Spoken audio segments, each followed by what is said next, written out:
Standing in front of the 2020 Ford Escape. No, really, I am. This is an Escape. It no longer looks like a hiking boot, it's more like a running shoe. It's longer, wider, and shorter, and that really draws out the shape, and I think it looks stunning, actually. Other than what we can see, what's really new about the new Ford Escape? Let's take a closer look. Before we get into all that, remember to use Edmunds for your car shopping needs, and for more videos like this, click subscribe. This year's engine lineup is a little bit different than what you might be familiar with. The standard offering is a 1.5-liter turbo that makes about 180 horsepower. The standard offering in the SE Sport and Titanium is a 2.5-liter Atkinson hybrid powertrain. Yes, the Escape Hybrid is back. In the Titanium, you can opt for a 2-liter turbo like the one we had last year, except this time it makes 250 horsepower, 5 more than it did before. And there's a fourth option that's really interesting, and that's a plug-in hybrid version of the hybrid powertrain that has an enlarged battery that gives it over 30 miles of all-electric range. Yes, you have 2 Escape hybrids this year, not just one. As for fuel economy, Ford hasn't said anything yet. There's definitely a lot of room for improvement over the current Escape, but there's also a lot of improvements. For one, the shape is more slippery. It just has better aerodynamics. But it doesn't just look lighter, it is lighter. There's more high-strength steel in the structure to the tune of a 200-pound weight savings. And then there's the transmission. It's got 8 gears instead of 6.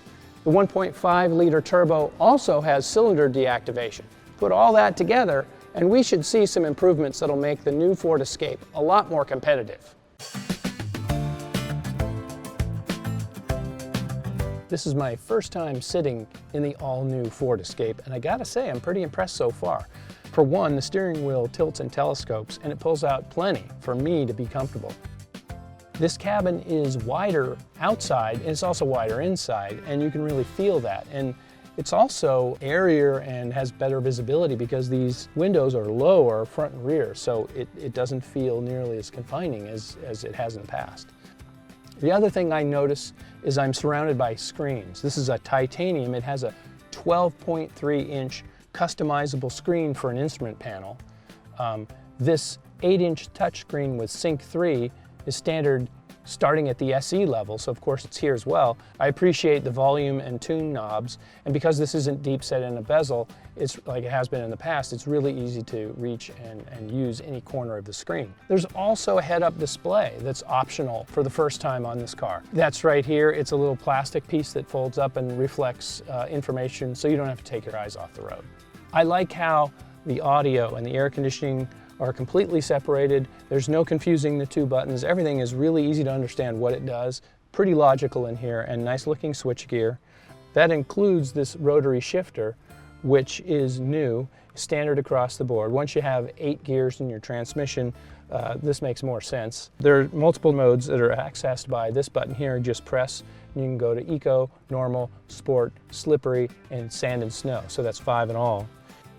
There's just a lot that you can get in an Escape, a lot of tech, too much to list here. Certainly, this is not much like the old Escape at all. The cargo compartment of any SUV is really important, and the new Ford Escape has made a lot of changes that make it really interesting. It's not nearly as squared off as it used to be, but they've added something that I really like. These rear seats, they slide fore and aft 6 inches. When they're all the way back, like this one is, there's class-leading rear legroom.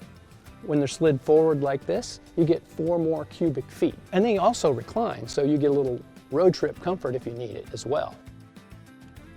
With the seat slid all the way back, not only is there room for 6'2" tall me, but there's also a lot of room for bulkier car seats, and they're easy to install because the latch anchors are really easy to access, and the top tether on the back is very clearly marked.